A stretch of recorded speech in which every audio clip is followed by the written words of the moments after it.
आप देख रहे हैं WLBS न्यूज। चैनल को सब्सक्राइब करना और बेल आइकन को प्रेस करना ना भूलें। नमस्कार दोस्तों, जय भीम। मैं सुरेश आप सभी का स्वागत करता हूं। दोस्तों, आज हम बात करेंगे बिहार विधानसभा चुनाव की और बिहार विधानसभा चुनाव में बहुजन समाज की क्या भूमिका होनी चाहिए, इस विषय पे बात करेंगे। आज मैं इसी विषय पर अपना एक छोटा सा विश्लेषण करना चाहूंगा और आप सभी से ये रिक्वेस्ट करूंगा, इस वीडियो को पूरा देखिएगा। इस वीडियो को पूरा देखिएगा, उसके बाद ही आप मेरी आलोचना कीजिएगा या मेरी प्रशंसा कीजिएगा, लेकिन वीडियो को पूरा देखिएगा। यदि मेरे विचारों से आप सहमत हों तो इस वीडियो को मैं चाहता हूं कि आप शेयर भी कीजिएगा, लोगों तक पहुंचाइएगा। आपको हमारे चैनल के ऐसे वीडियो पसंद आते हैं तो प्लीज सब्सक्राइब करना ना भूलें। दोस्तों, सबसे पहले हम ये देख लें कि बिहार विधानसभा जो चुनाव चल रहा है उसकी राजनीतिक तस्वीर क्या बनके सामने आ रही है। इस चुनावी महासंग्राम में या महासमर में जो पार्टियां चुनाव लड़ रही हैं उसकी बात हम कर ले कि एक महागठबंधन चुनाव लड़ रहा है और उस महागठबंधन में शामिल है कांग्रेस, आरजेडी और वामपंथ की कुछ पार्टियां।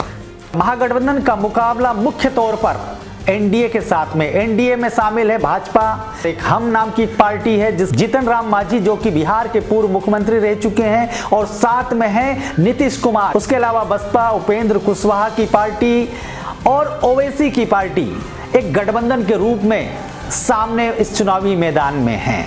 और यही नहीं, चंद्रशेखर आजाद, जिन्हें रावण के नाम से आप जानते हैं, भीम आर्मी के प्रमुख हैं और अभी अभी उन्होंने एक पार्टी बनाई है आजाद समाज पार्टी काशीराम, और वह साथ में है, ताल ठोक रहे हैं साथ में मिलकर पप्पू यादव के साथ। और पप्पू यादव बिहार में एक जाना माना नाम है। जब भी बिहार में कोई भी आपदा आई है, प्राकृतिक आपदा आई है या विपक्ष की भूमिका निभाने की बात आई है, बिहार के लोग पप्पू यादव की काफी सराहना करते हैं क्योंकि वो लोगों की मदद करते हैं, गरीबों की मदद करते हैं। यह दोनों बिहार विधानसभा के चुनाव में ताल ठोक रहे हैं। इस चुनावी महासंग्राम में बहुजन मुक्ति पार्टी भी ताल ठोक रही है। यह थी बिहार की सारी राजनीतिक तस्वीर। अब ये सारी तस्वीर क्या दिखा रही है, क्या इशारा कर रही है? आने वाला जो परिणाम है, जब चुनाव हो जाएंगे, जब ईवीएम मशीन खुलेंगी, जब गिनती होगी, तो परिणाम किसके पक्ष में आएगा? इन गठबंधनों के अलावा हम लोजपा को भी नजरअंदाज नहीं कर सकते हैं, और लोजपा का जिक्र मैंने इसलिए किया क्योंकि लोजपा अकेले दम पे चुनाव लड़ रही है। चिराग पासवान चुनाव मैदान में है और चिराग पासवान बिहार के हनुमान हैं। बिहार के हनुमान नहीं, मोदी जी के हनुमान है चिराग पासवान। और चिराग पासवान इस समय केंद्र की भारतीय जनता पार्टी या एनडीए गठबंधन का अहम हिस्सा हैं और देश के प्रधानमंत्री के प्रशंसक हैं। प्रशंसक भी इतने हद तक हैं कि वे कहते हैं कि मैं सीना फाड़ दूंगा, उसमें तस्वीर नरेंद्र मोदी की आएगी। लेकिन मैं उन्हें बता देना चाहता हूं, आप सीना फाड़ेंगे तो खून के अलावा कुछ नहीं निकलेगा, और उसके अलावा आप समझ गए होंगे। तो ये बोलने की बातें हैं, लेकिन इस बोलने की बातों में उन्होंने कह दिया कि मैं नरेंद्र मोदी जी का हनुमान हूं। मतलब ये हनुमान है, हनुमान की भूमिका में है। अब ये समझ नहीं आ रहा है कि जब ये हनुमान भी है और एनडीए से अलग चुनाव लड़ रहे हैं तो पता नहीं कौन से हनुमान हैं। तो ये झलक है बिहार विधानसभा चुनाव की इस समय की। अब ये सवाल उठता है कि आखिर बहुजन समाज के जो लोग हैं या जो मानवतावादी विचारों को मानते हैं या सामाजिक न्याय की जो आवाज है उसे बुलंद करते हैं, वो किसे चुने? वे अपने मताधिकार का यदि प्रयोग करें तो किस पार्टी के साथ जाए, किस गठबंधन के साथ जाए, किस नेता के साथ जाए, और किस विचारधारा के साथ जाए? ये सबसे बड़ा सवाल अभी हमारे सामने खड़ा है। तो चुनावी सभाएं हो रही हैं, चुनावी रैलियां हो रही हैं, जिसमें अभी हमने देखा बहन मायावती जी की एक चुनावी सभा थी, उसमें काफी भीड़ थी। वहीं उपेंद्र कुशवाहा जहां भी संबोधित करने जाते वहां भी काफी भीड़ उमड़ रही है। अब इसका मतलब क्या है? क्या जनता इनके साथ में है? और अगर हम देखें कि चंद्रशेखर आजाद आते हैं या पप्पू यादव की रैली होती तो वहां भी काफी भीड़ दिख रही है। अभी हाल ही में हमने देखा तेजस्वी यादव की सभाओं में काफी भीड़ है, जन सैलाब उमड़ रहा है वहां पर। इसके मायने क्या है? ये जो जन सैलाब है या ये जो भीड़ है, आखिर इसके मायने क्या है? इसका मतलब हम क्या ये मान ले कि जो भारतीय जनता पार्टी या नीतीश कुमार है उनकी सत्ता से विदाई तय है? दोस्तों ये पिक्चर का एक हिस्सा है, लेकिन सबसे बड़ा प्रश्न फिर वही है कि बहुजन समाज की क्या इस विधानसभा चुनाव में निर्णायक भूमिका होने वाली है। मैं आपको बता दूं, बहुजन समाज की इस विधानसभा में निर्णायक भूमिका हो सकती है। वो ऐसे हो सकती है कि यदि वो सोच समझ के अगर अपना वोट डालने जाए तो निश्चित रूप से उसकी भूमिका निर्णायक होगी। लेकिन अभी के हालात देखकर मुझे उसकी भूमिका में बहुजन समाज के जो मतदाता हैं काफी कंफ्यूज नजर आ रहे हैं। अब कंफ्यूज इसलिए हैं कि वो सोच रहे हैं कि हम किसे वोट दें। मैं बार बार यदि बहुजन समाज की बात कर रहा हूं या मानवतावादी विचार की बात कर रहा हूं या सामाजिक न्याय की आवाज बुलंद करने की बात कर रहा हूं तो उसके मायने हैं दोस्तों। उसके मायने ये हैं कि बहुजन समाज से जुड़े हुए लोग या बहुजन समाज के जो मतदाता हैं वो इस समय भारतीय जनता पार्टी की तानाशाही नीतियों से परेशान हैं, संविधान विरोधी उनके कुकृत्यों से परेशान हैं। यह बात मैं इसलिए कह रहा हूं कि अंधाधुंध निजीकरण हो रहा है। बेरोजगारी ने अपने सारे रिकॉर्ड ध्वस्त कर दिए हैं। इस देश के अंदर में भुखमरी आ गई है। इस देश के अंदर में अराजकता फैली हुई है। जो दोषी है उसके पक्ष में लोग खड़े हो रहे हैं। आरोपियों के पक्ष में इस देश में इस सरकार के विधायक, सांसद, मंत्री जैसे लोग उनके पक्ष में खड़े हो रहे हैं। मतलब अन्याय अत्याचार करने वालों के पक्ष में उन्हें बढ़ावा देने के लिए ऐसे नेता, भारतीय जनता पार्टी से जुड़े हुए लोग और संगठन ऐसे लोगों के साथ खड़े हो रहे हैं। और जो लोग सामाजिक न्याय की बात करते हैं, जो लोग संविधान के पक्ष में बात करते हैं, जो लोग मानवतावादी सोच को आगे रखते हैं, जो लोग आरोपियों और जो लोग दोषियों के खिलाफ में बोलते हैं, ऐसे लोगों को दबाया जा रहा है, ऐसे लोगों को कुचला जा रहा है, ऐसे लोगों को जेल में ठूसा जा रहा है और ऐसे लोगों का इनकाउंटर भी हो जा रहा है। तो निश्चित रूप से जब ये बात लोगों के सामने है, दोस्तों ये सारे जो आरोप मैंने आपके सामने लगाए या बताए ये काफी गंभीर हैं। मैं हवाई बात नहीं कर रहा हूं। यदि आप मुझसे पूछें कि आपने ये सारी बातें कैसे कह दिए, किस बिना पे कह दिए, दोस्तों बहुत सारे मामले हैं। भीमा कोरेगांव की जो हिंसा हुई उसे किसने किया, किन लोगों के द्वारा करवाया गया, वो आप जानते हैं। और पुलिस ने उस समय की वहां की तत्कालीन सरकार ने महाराष्ट्र की क्या कार्रवाई की वो भी आपने देखा है। आप रोहित वेमुला की बात कर ले या सहारनपुर में जो कांड हुआ, सब्बीरपुर में जो कांड हुआ या गुजरात ऊना में जो कांड हुआ, इसी प्रकार की घटना अगर मैं अभी की बात करूं, पुरानी घटनाओं को शायद आप भूल जाते हो, तो मैं यदि अभी की बात करूं, उत्तर प्रदेश के हाथरस में क्या हुआ, जो दोषी हैं, जिन पर आरोप लग रहा है कि ये दोषी हैं, जो जेल में हैं, उनके पक्ष में लोग खड़े हो रहे हैं। और जो उनके पक्ष में खड़े हो रहे हैं वहां पुलिस भी खड़ी रहती है उनके साथ में। पुलिस कुछ नहीं करती, वे लोग हिंसा फैलाने की धमकी देते हैं, लोगों का सर फोड़ने की धमकी देते हैं। लेकिन उत्तर प्रदेश की पुलिस उस समय असहाय नजर आती है।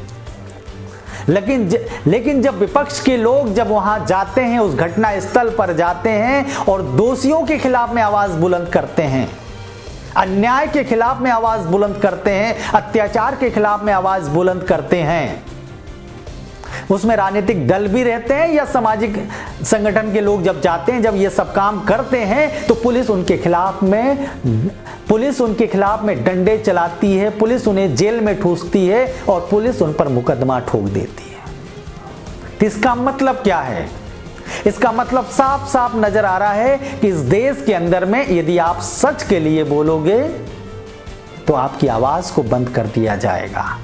कुछ एक्टिविस्ट तो ऐसे हैं कि जो लोग ट्विटर पे लिख देते हैं, फेसबुक पे लिख देते हैं, कुछ पत्रकार ऐसे हैं जो कुछ अपनी बात, अपनी अभिव्यक्ति सामने रखते हैं, उन्हें भी जेल में डाल दिया जा रहा है।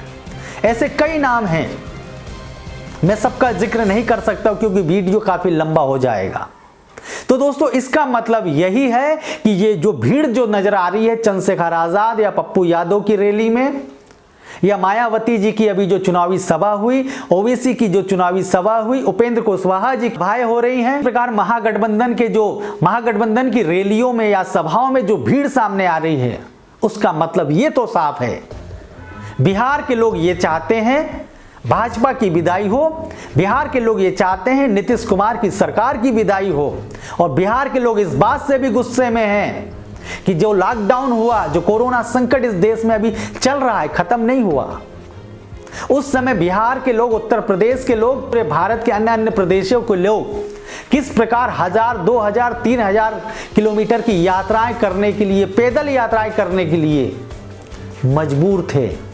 इस बात का भी गुस्सा लोगों में दिख रहा है बिहार में। यह बात स्पष्ट नजर आ रही कि लोगों का गुस्सा केंद्र सरकार के खिलाफ में भी है और बिहार की सरकार के खिलाफ में भी है।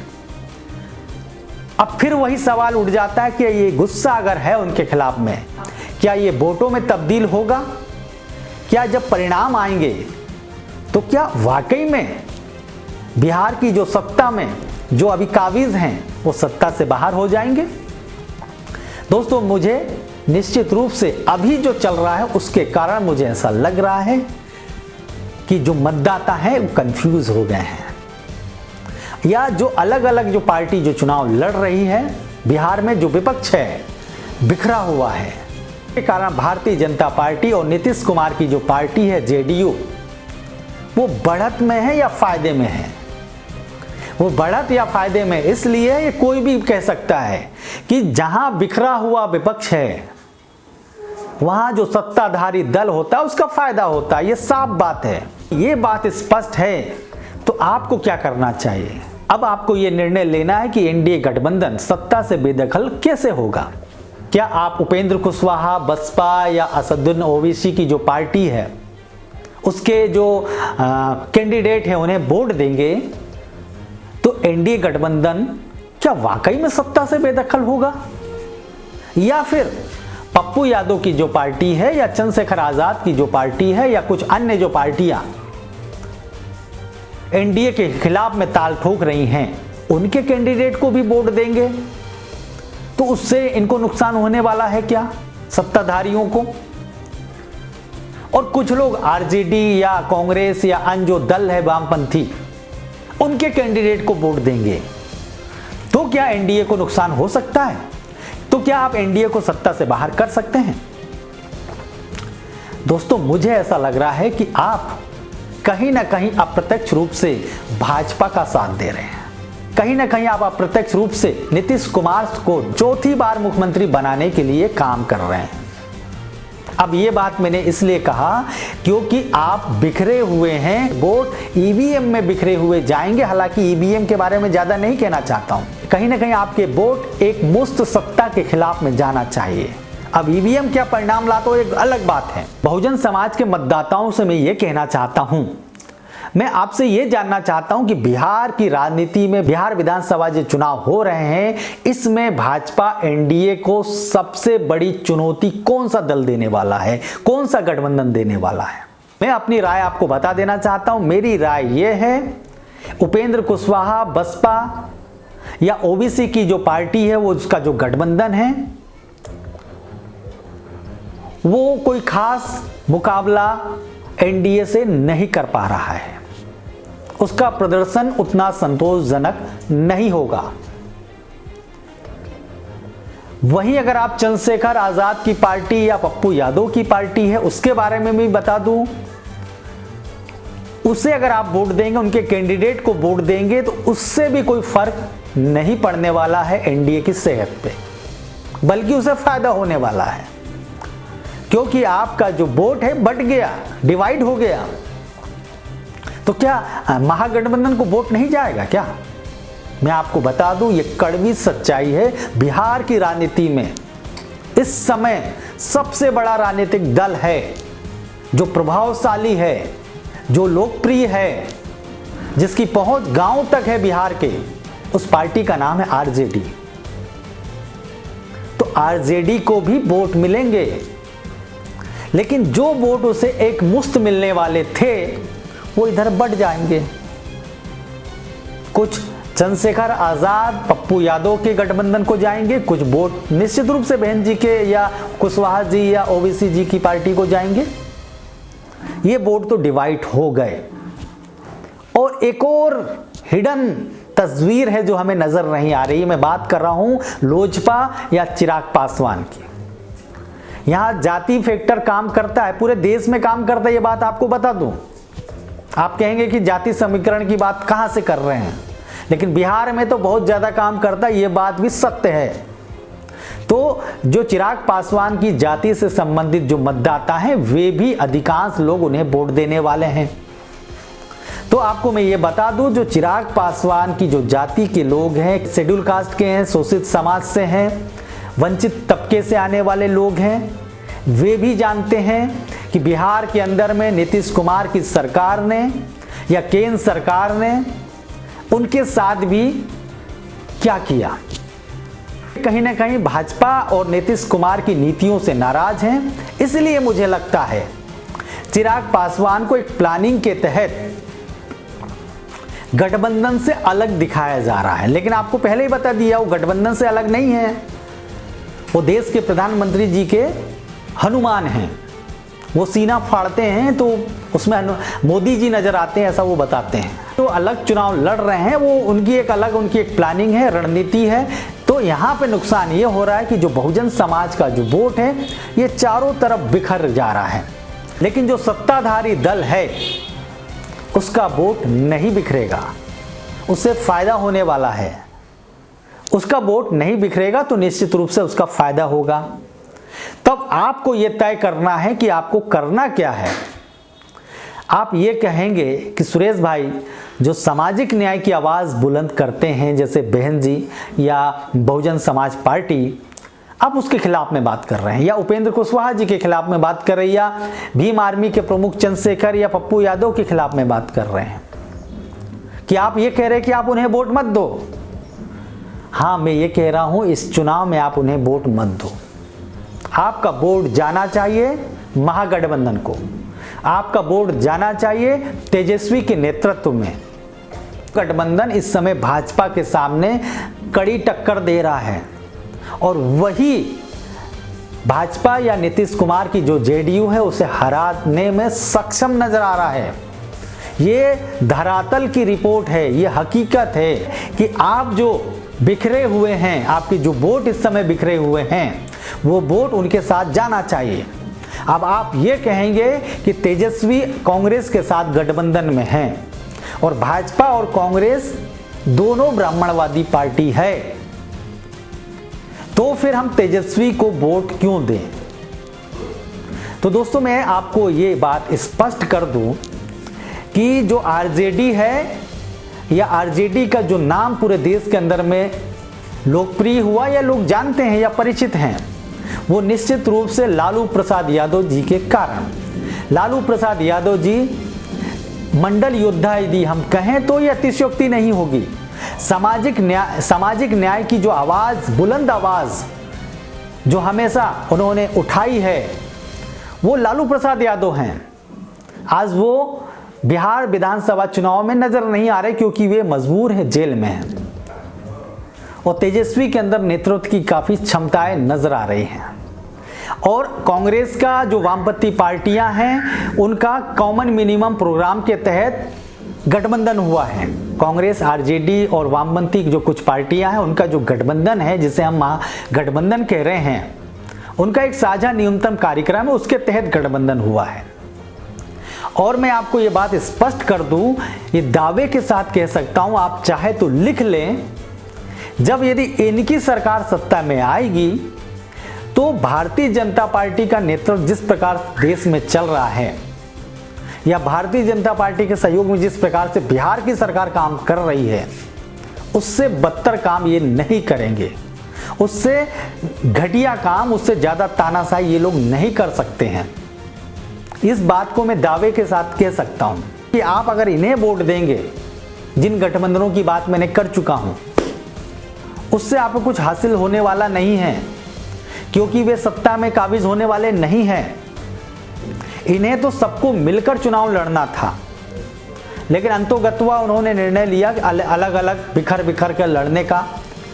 और महाराष्ट्र में एक गाना काफ़ी प्रचलित है, भीम के लगते जिगर आधे इधर आधे उधर, वे पूरे देश में ही हो रहा है। और इससे हो ये रहा है कि भारतीय जनता पार्टी को फायदा हो रहा है, संविधान विरोधियों को फायदा हो रहा है, मनुवादी जो ताकतें हैं वो मजबूत हो रही हैं। अब मैं आपको ये बताना चाहता हूं कि राजनीति और सामाजिक परिवर्तन की जो बात हम करते हैं या सामाजिक क्रांति की बात करते हैं, वो दोनों अलग अलग चीज़ें हैं। आप चाहेंगे यकाएक, जैसे भीम आर्मी ने अभी पार्टी बनाई है आज़ाद समाज पार्टी, वो अचानक सत्ता में अपने कैंडिडेट पहुंचा देगी विधानसभा में, लोकसभा में।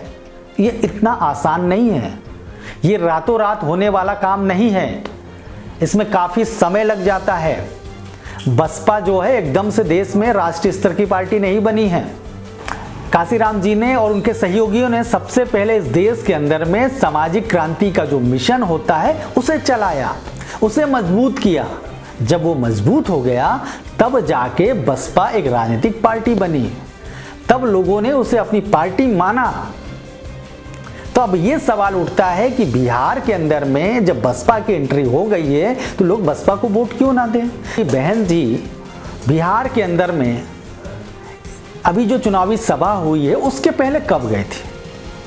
कोई डेट याद है या कोई साल याद है कब गई थी? 2019 में गई थी, 2018 में गई थी, 2017 में गई थी, कब गई थी? दोस्तों, पार्टी खड़ी करना है। बिहार में बसपा निर्जीव पड़ी है, मरना आसन में है। तो चुनावी सभा करके क्या जो बसपा के जो कार्यकर्ता हैं उनके अंदर कुछ समय के लिए, क्षणों के लिए उत्साह जरूर आ सकता है, लेकिन भारतीय जनता पार्टी या एनडीए की जो सरकार बिहार में चल रही है, नीतीश कुमार 15 सालों से वहां के मुख्यमंत्री हैं, उनके कार्यकर्ताओं के या उनके केडर के सामने क्या बसपा या उपेंद्र कुशवाहा या ओवैसी या चंद्रशेखर आजाद या पप्पू यादव की भी अगर मैं बात कर लूं, क्या उतने मजबूत नजर आते हैं? और इनकी तुलना में आरजेडी का जो केडर है या आरजेडी के जो भी समर्थक हैं ज़्यादा उत्साहित हैं, ज़्यादा सक्रिय हैं। आज से नहीं, इस चुनाव के दौरान में नहीं, पिछले सालों से लगातार विपक्ष में थे, तब से बात बिल्कुल स्पष्ट है कि बिहार में एनडीए से मुकाबला यदि कोई पार्टी कोई गठबंधन कर सकता है वो महागठबंधन है। बहुजनों का जो राजनीतिक मिशन है उसका क्या होगा? तो मैं आपको बता दूं, सामाजिक क्रांति अलग है और राजनीतिक क्रांति अलग होती है। और राजनीतिक क्रांति कब आती है? जब आप सामाजिक क्रांति करो। हमें अभी अपनी सामाजिक क्रांति को लोगों के घर घर तक पहुंचाना है। हम ऐसा मानना है कि हमें जो सामाजिक क्रांति का जो मूवमेंट, सामाजिक क्रांति का जो मिशन है उसे लगातार करते रहना है और बहुत मेहनत के साथ करते रहना है। जो भी सरकार सत्ता में आए और जो भी राजनीतिक पार्टी सत्ता में आए, कि वो संविधान विरोधी काम करे या वो सामाजिक न्याय के खिलाफ में काम करे, तो आपको उसके खिलाफ में मुखर होकर आवाज उठाना पड़ेगा। जिस दिन हम सफल हो गए फिर उस दिन निश्चित रूप से बहुजनों के हाथ में सत्ता होगी। लेकिन बहरहाल अभी इस समय सत्ता जो है संविधान विरोधियों के हाथ में है, सामाजिक न्याय का गला घोटने वालों के पास में है। और सबसे बड़ा चैलेंज ये है कि उन्हें सत्ता से बेदखल करना है, और यदि उन्हें सत्ता से बेदखल करना है तो आपको महागठबंधन के साथ में जाना पड़ेगा, ऐसा मेरा मानना है।